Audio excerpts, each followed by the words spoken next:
Hey, I decided to give GCC a few videos ago, although I haven't posted the first one yet, another chance by posting things that aren't just music, to see if, even if I talk about them, they will pay attention long enough to realize that there is value in my posts, especially if it's about them and it's evidence-based. But I still think that I should only try again next year. But anyways, Alex has been nice to kind of stop harassing me, so I'm not gonna dedicate it to him, but I'm gonna post it.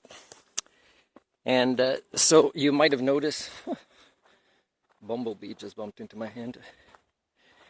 You might have noticed that I'm wearing the same shirt, but different hats. The hats didn't fool you, did they? Did you notice the detail of the shirt? Although it could be a different day, but really the last few ones were filmed on the same day. Just different locations.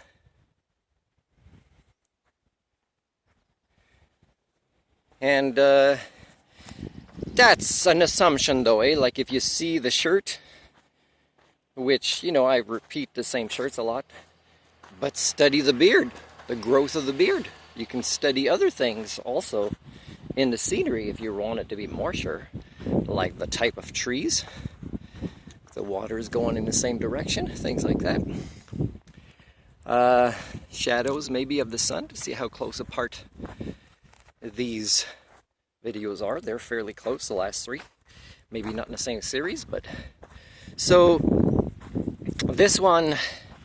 Hey, my God, I had put the key out of my hand, and instead of back in my pocket before I left the Musicho, I'd put it on my bed. Uh-oh, but guess what?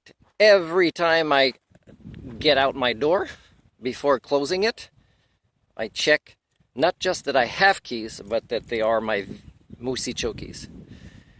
Because it could have been just, I kept my motorcycle keys or something in my pocket, and it felt like it. Well, it feels different, actually. And I can tell that just by pressing on the top.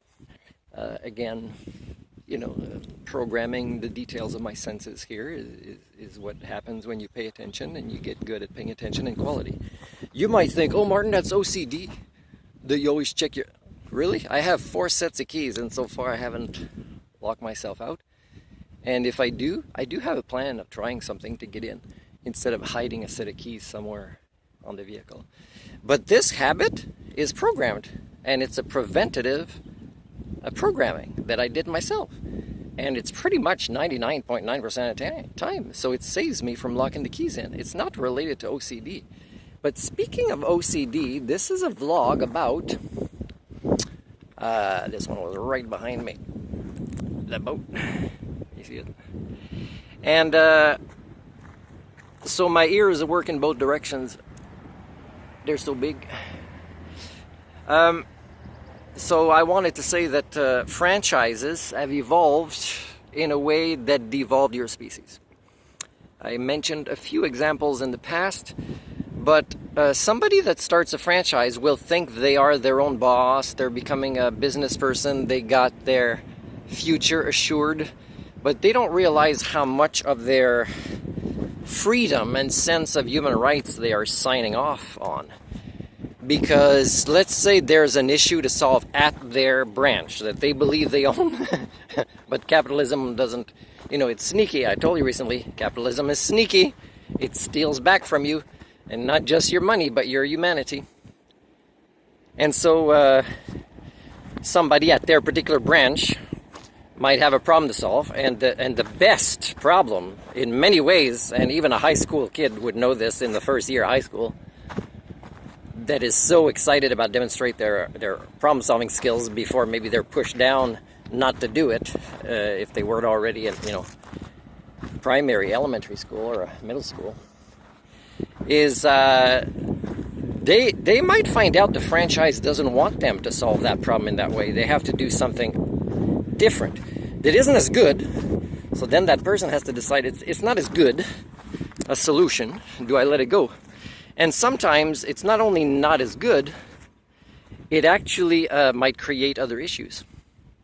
So now they have to start realizing, hey, I'm not in charge of my own destiny with this franchise.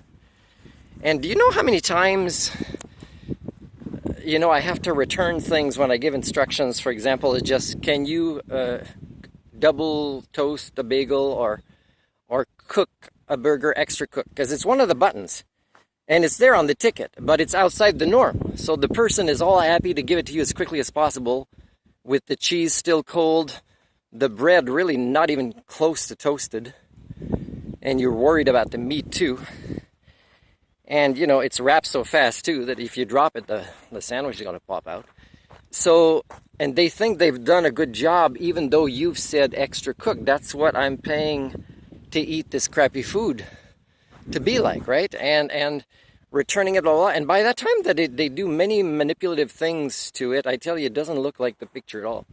So communication devolves as well, and preciseness and quality, everything really becomes devolved with a franchise. And then there's the rare person. Again, you might think they have OCD, but they're a little bit more human than the others, really. I'm not saying they don't have OCD, but they're still, generally speaking, more human than others here, is they'll take pride at having the chance to do something different, like an extra cooked, or extra sauce, or whatever it is that they have a button for, and often they charge you for. They charge you for whipped cream 60 cents, and sometimes they barely put any.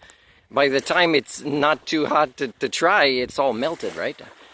And this petroleum-based kind of poison that they charge you 60 cents for, and they can't put enough of it most of the time to make it worth charging you, and it's 60 cents. And they made a profit of probably like 59 cents on this petroleum product, and they still can't get it right.